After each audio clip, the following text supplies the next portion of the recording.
Hola, hola, buenos días a todo el mundo. Gracias por acompañarnos en esta cuarta edición de Zooming en tiempos de coronavirus. Es una serie de webinars gratuitos que estamos desarrollando desde G Prime con el objetivo de aprovechar el tiempo de confinamiento para aprender y prepararnos para salida, para cuando podamos volver a la vida normal. En estos momentos creemos que es clave no parar, continuar, mirar al futuro con optimismo y con ilusión, y con espacios como este tratamos de darle al sector un nuevo impulso que sin duda necesitará cuando todo esto acabe. Hoy, en el encuentro de este martes, tenemos al consejero delegado de Merlin Properties, a Ismael Clemente, que nos hablará sobre el mercado de oficinas tras el COVID-19. Ismael Clemente, como he dicho, es consejero delegado de Merlin Properties, una de las mayores compañías inmobiliarias en Europa. Además, es licenciado en Derecho y Administración de Empresas por ICADE y cuenta con una larga experiencia de más de 20 años en el sector inmobiliario. Además de Merlin, ha trabajado en compañías como Garrigues, como Banker Trust, Drape, DB Real Estate o RRIF. Antes de nada de presentaros a Ismael, recordad que después de la charla podéis hacerle, habrá un tiempo para las preguntas que podéis hacerle mediante un botón que, si no me equivoco, está por aquí debajo, en el que pone Ask a Question, picáis allí y las preguntas más votadas pues serán las que le transmitamos a Ismael cuando termine. Ismael Clemente, muy buenos días. Hola, muy buenos días, Marc. Adelante, todo tuyo. Bueno, muy buenos días a todos. Vamos a intentar charlar mediante esta especie de conferencia virtual. Voy a intentar hacer una introducción muy rápida de cómo veo el mercado de oficinas, dónde estaba, a dónde creo que va a ir, y a partir de ahí abrimos un Q&A que será seguramente lo más interesante, porque la verdad es que imagino que en estos días, entre conversaciones de cuñado y lo que leéis en los periódicos, mucha gente seguramente estará preocupada con la vuelta a la normalidad, cómo se va a enfocar, etcétera. Y aunque yo no tengo ninguna bola de cristal, sí que empezamos a ver algunas tendencias que creemos que se asentarán. Entonces, por empezar rápido, el mercado de oficinas se venía caracterizando en los tres mercados en los que nosotros operamos, que son Madrid, Barcelona y Lisboa, por un desequilibrio fundamental entre oferta y demanda. Había muy poca oferta disponible, quizás con la única excepción de Barcelona, donde había un poquito más de oferta, sobre todo en el 22 arroba, pero ninguna prácticamente en Lisboa y muy poca o ninguna también en Madrid. La razón por la que había tan poca oferta era doble. Por un lado, la destrucción instalada durante la pasada recesión, que fue brutal, como todos recordáis, había hecho que no quedasen tantos promotores en pie capaces de construir oficinas nuevas.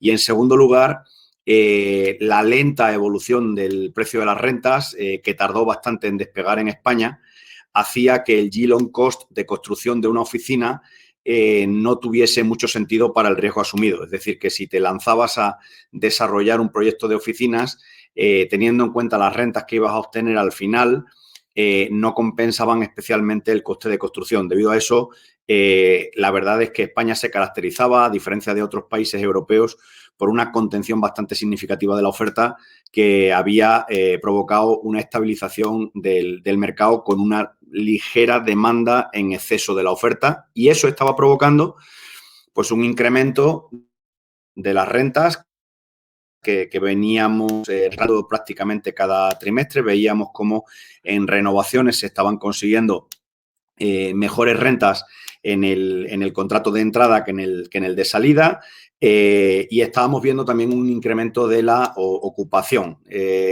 Esto es muy raro verlo en un mercado. Tiene que ser en circunstancias excepcionales que en un mercado tanto ocupación como rentas vayan de la mano, y ambas cosas suban a la vez de forma acompasada. Normalmente en mercados mucho más maduros o más en equilibrio, cuando aprietas mucho en renta, cedes en ocupación, y cuando aprietas mucho para conseguir ocupación, normalmente es sacrificando rentas. Esto es muy sencillo, es como el yield management de un hotel. Si aprietas en tarifa, pierdes ocupación, y si cuando intentas conseguir ocupación a toda costa, normalmente es sacrificando tarifa. En España estaban las dos cosas, tanto rentas como ocupación, con tendencia muy, muy positiva. Esto, como digo, depende de los submercados. En Barcelona, que es un mercado más estrecho, la evolución de rentas había sido brutal. Había aumentado un poquito el contrato medio, aunque seguía siendo mucho más pequeño en metros cuadrados que en Madrid. En Lisboa, que es casi o todavía más estrecho incluso que Barcelona, también las rentas estaban teniendo un desempeño fantástico, y Madrid es un mercado mucho más grande, las rentas tenían un desempeño muy bueno, pero no llegabas al doble dígito porque es un mercado donde hay muchísimas más, muchas más opciones, es un mercado con muchos más metros cuadrados, ¿vale? ¿Qué pasa ahora? Bueno, pues ahora llegamos a una situación en la que se ha producido un parón económico completamente imprevisto por todos los actores, causado por una externalidad económica que nada tiene que ver con un movimiento de mercado, sino que tiene que ver pues, con un fenómeno sanitario. Este parón económico va a provocar pues, una debacle económica, sobre todo porque muchísimas compañías hoy en día estaban trabajando de forma muy optimizada. ¿Qué significa optimizada? Pues significa que los balances y las cuentas de resultados eran muy justitos, un poquito de papel de fumar. Entonces, una contingencia como la que ha ocurrido, a muchos de ellos probablemente les causará graves daños y puede que algunos no puedan ni siquiera recuperarse después de la situación que hemos tenido. Entonces, ¿qué es esperable a futuro? Pues que ese desequilibrio entre oferta y demanda que teníamos se rompa por el lado de la caída de la demanda, no tanto por el lado de la subida de la oferta. Nadie va a construir mucho más en los próximos años y menos después de la situación que estamos viviendo. Pero sí que es verdad que probablemente el crecimiento sostenido de la demanda que estábamos observando pues se parará. Entonces, eso provocará una reestabilización de las rentas que habrá que ver qué consecuencias tiene. Como mínimo, seguramente se interrumpirá el fenómeno de crecimiento de precios que estábamos observando, que aunque no nos había llevado todavía a niveles del pico anterior, es decir, las rentas en Madrid, rentas de cierre, estaban en el entorno de los 33 euros para Prime, 32, 33. Había operaciones episódicas de 35, 36 y hasta 40, pero también es verdad que muchas de ellas bastante edulcoradas con carencias, etcétera. Renta de cierre, renta económica, lo que nosotros llamamos renta efectiva, pues estábamos ahí, 32, 33, por ahí. Esto contrasta todavía pues, con los niveles que se habían alcanzado en el ciclo anterior, que se habían alcanzado rentas de cierre en el entorno de 44, con operaciones episódicas en 48, 49 hasta 51. Teníamos vista alguna cosa en Castellana 66. Y bueno, pues utilizando ese proxy, que en Barcelona también tiene su reflejo, pues ahí es donde estábamos. No habíamos ni siquiera alcanzado el pico anterior. Y en otros mercados europeos, sin embargo, e internacionales, sí que se había sobrepasado con creces el pico anterior y el mercado pues estaba bastante inflado de precios.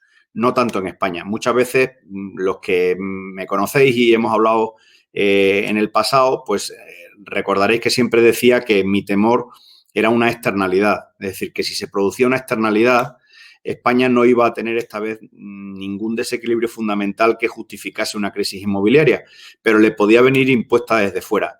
Mi miedo, cuando yo hablaba de eso, eran fundamentalmente los mercados británico y americano, también el francés, que estaban pues muy calientes y donde en cualquier momento podría producirse una corrección. Y al final, como desde un punto de vista económico, pues España es un mercado un poquito colonial, no es metrópoli financiera. Cuando se producen movimientos tectónicos en las metrópolis financieras, se produce un fenómeno de reflejo en los mercados secundarios como le ocurre a España y, por tanto, mi miedo era que nos pudiese venir impuesta una crisis desde fuera como consecuencia de la caída de otros mercados que nos afectase a nosotros, aún no estando nosotros en una situación de inflación o desequilibrio en comparación con mercados europeos. Bueno, pues esto se ha producido por circunstancias que nada tienen que ver con la economía ni con el juego de oferta y demanda, sino por una crisis sanitaria.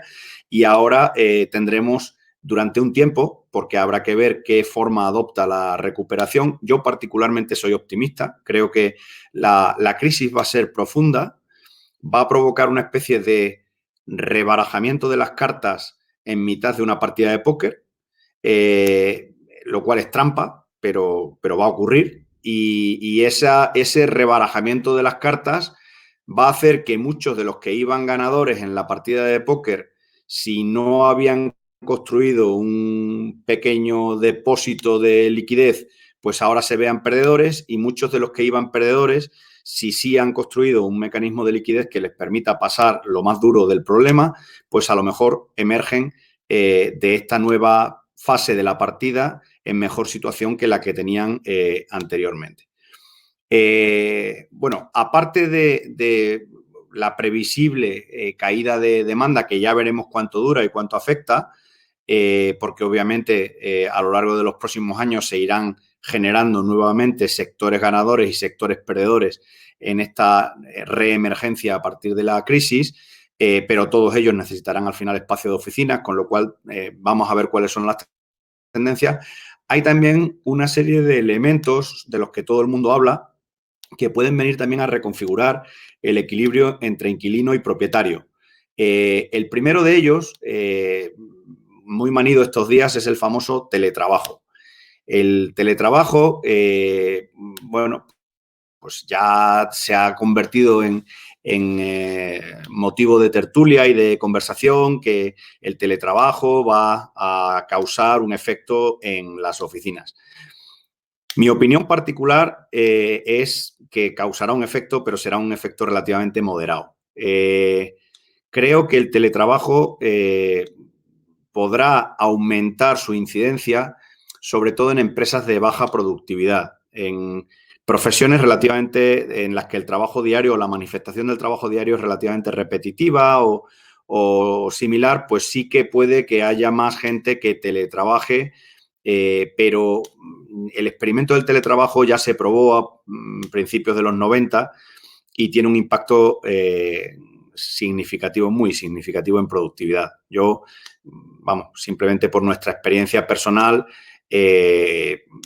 nosotros tenemos en principio muchas posibilidades de teletrabajar en Merlín, porque sobre todo a nivel de gestión, pues muchas cosas las podemos hacer por videoconferencia o teléfono, y aún así la productividad yo la noto tremendamente resentida. Estaremos, no, es imposible medirlo, pero vamos, no sé, si estamos al 50-60% de nuestra productividad normal, ya estamos altos.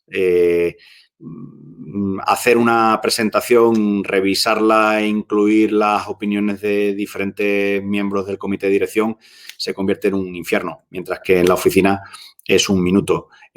Para la gente que trabaja con SAP, introducir en remoto, bien, pero pues se te cae la conexión, aumenta el número de fallos, hay un menor grado de concentración.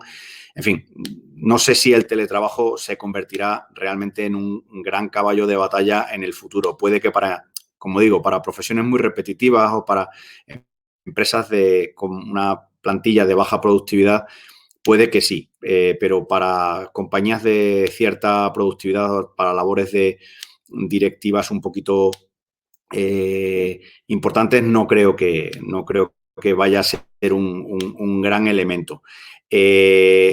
Probablemente se convertirá en un caballo de batalla también a nivel político, sindicatos o tal. O sea, al final siempre hay una parte de la sociedad que intenta apretar para trabajar lo menos posible, y el teletrabajo pues es una fantástica excusa para eso, ¿no? Entonces, bueno, pues me imagino que ahí puede haber algo de presión, pero no lo veo un elemento demasiado significativo. El flex space sí lo veo. Es decir, ojo, como sabéis, siempre los que hemos hablado de esto en el pasado distinguimos entre coworking y flex space. El coworking es la parte anecdótica del flex space, supone la menor parte de los ingresos, pero es la más vistosa desde un punto de vista de digamos, de elaboración de noticia periodística o de filmación, porque es gente de las más diversas procedencias que trabajan juntos, hay siempre muy buen ambiente y eso pues es muy fotografiable. Pero la realidad es que el 80% de los ingresos de una compañía de flex, como por ejemplo puede ser Loom en nuestro caso, Utopicus en el caso de Pera en Coronial, pues el 80% de nuestros ingresos provienen de contratos con grandes corporaciones y son contratos flexibles. Yo creo que las grandes corporaciones que ya tímidamente se estaban asomando al mundo del flex space, ahora se sentirán más tentadas de aventurarse, porque han visto que un contrato renovable mensualmente, por el cual ocupan 50 desks, basta con esperar a que termine el mes para que se termine el contrato, cumpla, y no haya ninguna obligación de renovarlo. Por tanto, en una situación como esta, te acabas de quitar un coste fijo de una forma relativamente indolora. ¿Qué efecto tendrá esto, a su vez, en las compañías tenedoras, en los propietarios? Pues que si aumenta sustancialmente el porcentaje de flex space, nosotros a día de hoy pues derivamos apenas un 1,5% de nuestros ingresos aproximadamente del flex, pero imaginemos que esto aumenta al 20%, las compañías tenedoras tendremos dos efectos. Uno positivo en cuenta de resultados, porque obviamente el espacio flex se vende más caro, al ser mucho más opcional y ser mucho más fácil para el inquilino entrar y salir de ese espacio, pues el precio por metro cuadrado, que además se refleja en una especie de precio por desk, por puesto de trabajo, cuando lo trasladas a metros cuadrados, pues se vende más caro, con lo cual tendremos un efecto positivo en la cuenta de resultados, pero tendremos un efecto negativo, consumidor de recursos, en el balance, porque un gestor prudente, si tiene mayor volatilidad de ingreso, debe reaccionar reduciendo el apalancamiento. Por tanto, nosotros, los tenedores, si aumenta el porcentaje de nuestro ingreso de oficinas derivado de flex space, seguramente tendremos que bajar el loan to value, lo cual nos obligará a la generación de unos recursos internos para poder ir quitando deuda de nuestro balance. Esto es, como digo, es una reacción natural. Si tengo más volatilidad de ingresos, tengo que tener menos apalancamiento, precisamente para evitar que en una situación como esta, al caer mis ingresos, me quede colgado de la brocha por culpa del apalancamiento, ¿no?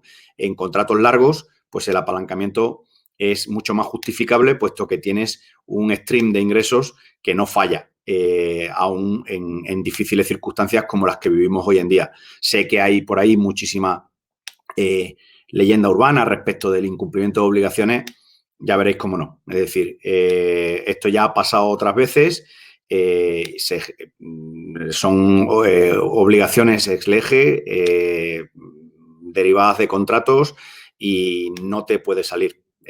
Al final, los contratos se cumplen hasta su vencimiento, igual que cuando el ciclo va hacia arriba, siempre las compañías tenedoras vamos por detrás en cuanto a Estimated Rental Value, a RV, es decir, solo podemos ir actualizando los precios de nuestros contratos cuando los contratos van venciendo, con independencia de que los precios de mercado ya estén muy por encima de donde está el precio de nuestro contrato.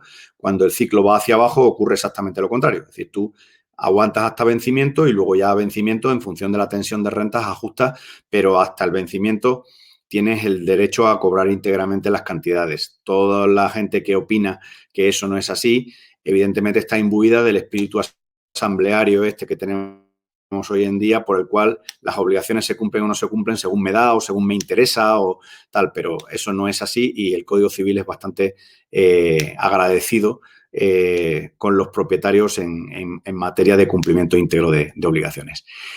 ¿Cuál es el otro elemento que yo creo que va a influir en la salida de esta crisis, en el reequilibrio entre oferta y demanda de oficinas? Pues sobre este ha hablado mucha menos gente, y sin embargo con las autoridades públicas es con el que más estamos hablando últimamente, que es la densidad. Últimamente ya estábamos empezando a despertar, particularmente en los países más respetuosos con el individuo. Empezábamos a despertar del rollo este que ha dominado en los últimos años de la densificación. Muchos empezaban a surgir algunos artículos en medios creadores de opinión, The Economist, etcétera, sobre el fenómeno de la densificación excesiva y el efecto que eso tenía en productividad. Todos vivís en entornos en los que a vuestros jefes le ha vendido un consultor la pradera y la madre que parió. Al final, cuando entras en una oficina de estas de pradera, pues lo que te encuentras es gente desperdigada hablando por teléfono en los call boxes, sentado en las escaleras de incendios, hablando con su mujer.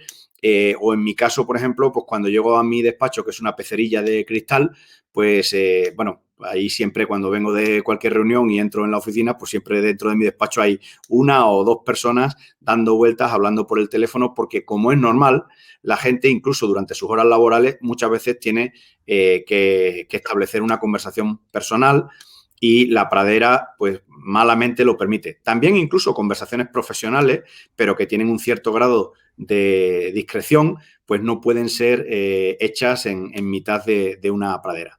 Pero aparte del fenómeno de productividad o de dignidad del trabajador que venía generando el exceso de densificación, ahora hay un nuevo fenómeno, mucho más importante y que va a causar efectos durante muchos años, que es el fenómeno sanitario. Supongo que pocos os habéis parado a pensar lo que hay que hacer cuando densificas un espacio a 7 metros cuadrados por empleado. Pero las ordenanzas de las grandes ciudades, Madrid, Barcelona o Lisboa, sí que lo establecen claramente. Y el refuerzo en materia de protección contra incendios, en materia de aspiración, filtrado del aire, en materia de aire acondicionado, es bastante significativo. De todas formas, los sistemas mecánicos pues tienen límites físicos y al final, salvo que pongas unos extractores industriales, que es difícil porque suelen estar las máquinas en el techo y tienen que llegar hasta donde sean, bastante más abajo, es muy difícil conseguir un grado, se puede conseguir con dinero y tal, pero no es tan sencillo conseguir un grado de renovación del aire y ya no digo si hay que meter filtros antibacterianos de carbono o similares para la renovación o para el filtrado del aire. Entonces, esto que hasta hace poco era una preocupación difusa de las autoridades, que costaba conseguir, o sea, para los call centers y tal, costaba conseguir una licencia para densificar hasta 6.1, hasta 7.1, pues hoy en día va a costar mucho más. Con lo cual, si estábamos en un ratio ahora de 9 aproximadamente metros cuadrados por empleado, que venía desde los antiguos 15 y en la época del franquismo y la posguerra de 30, pues puede haber un pequeño repunte de el espacio necesario para cada empleado, lo cual tendrá a su vez un impacto en el mercado de oficinas. Se requerirá más espacio precisamente por estas medidas de distanciamiento social que ahora tan de moda están.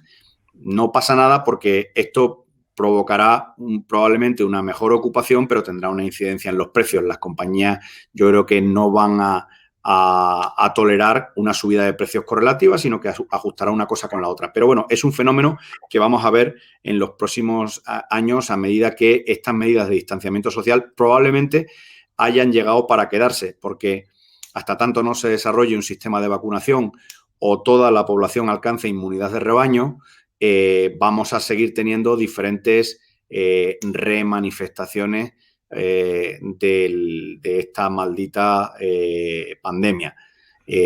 Para los que piensan que la vacuna es inmediata, ojalá lo sea, pero recordemos que la vacuna del SIDA lleva años investigándose y consumiendo recursos ingentes y todavía no se ha alcanzado.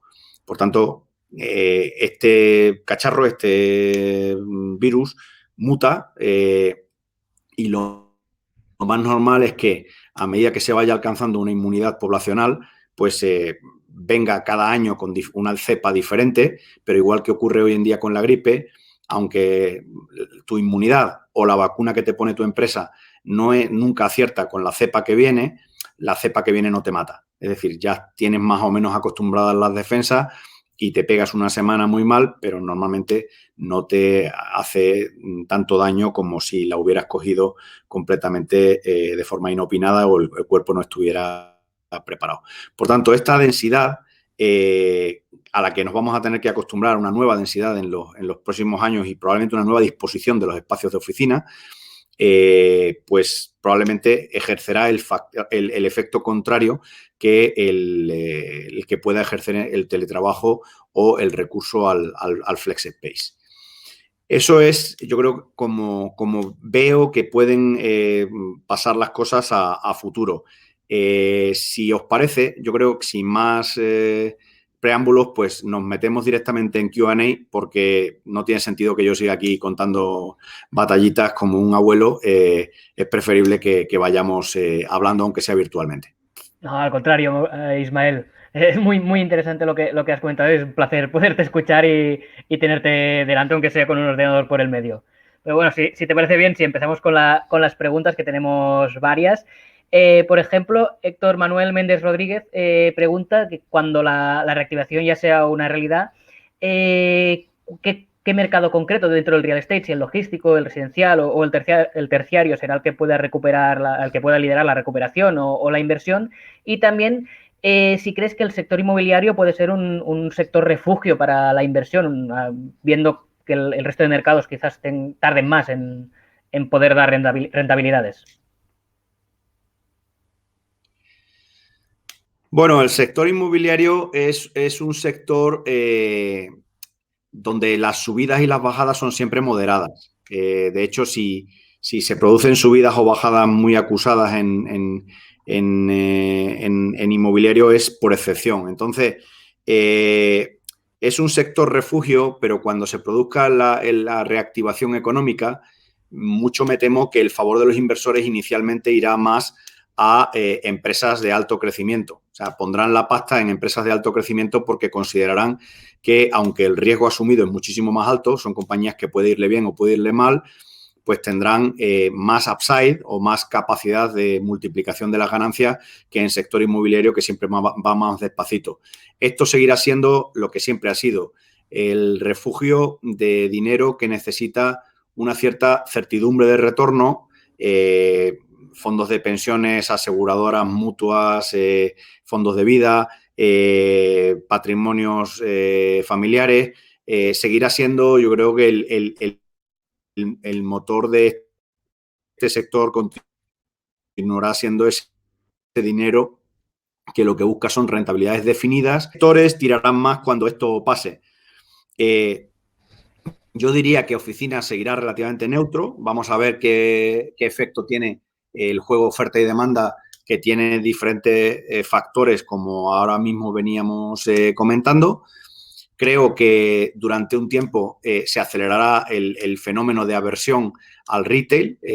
Los centros comerciales que ya venían sufriendo por la irrupción del e-commerce en su espacio de equilibrio, pues ese fenómeno se acelerará hasta que se alcance el reequilibrio. Es decir, muchas veces los que me conocéis ya lo hemos hablado, en los años 80, cuando llegó el formato centro comercial a España, se produjo un caos, todo el mundo auguraba el fin del comercio de calle, todos los alcaldes estaban preocupados con que se iban a terminar los comercios de las calles y no se terminaron. Simplemente los centros comerciales consiguieron su cuota de mercado, que ha ido evolucionando hasta aproximadamente un 18% del comercio retail hoy en día.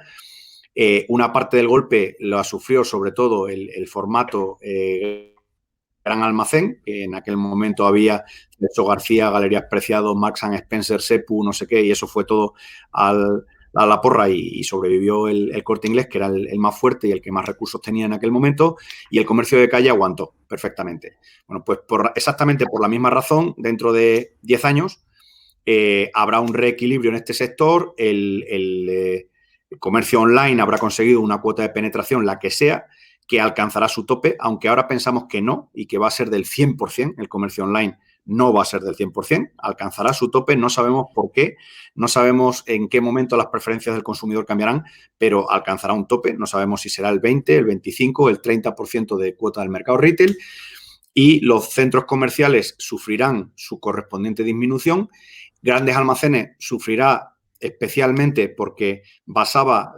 fundamentalmente su oferta en la abundante disponibilidad de diferentes tipos de productos que obviamente la bate ampliamente Internet, y el comercio de calle también sufrirá, sobre todo con una gran diferenciación entre prime y secundario. Y el sector que mutatis mutandi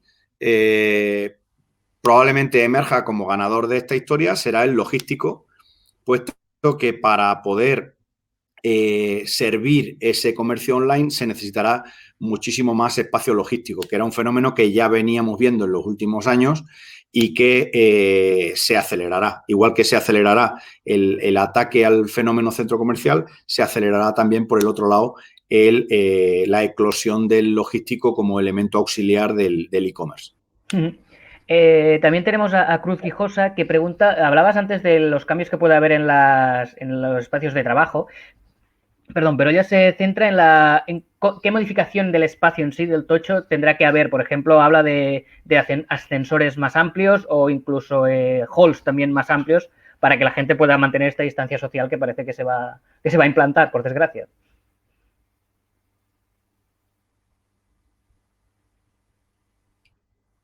Pues sí, en materia de ascensores, como es capacidad instalada que es difícil de cambiar, probablemente lo que aumentarán será la frecuencia de limpieza y las desinfecciones, que ya lo hemos estado haciendo, ya lo venimos haciendo desde que empezó esta pandemia.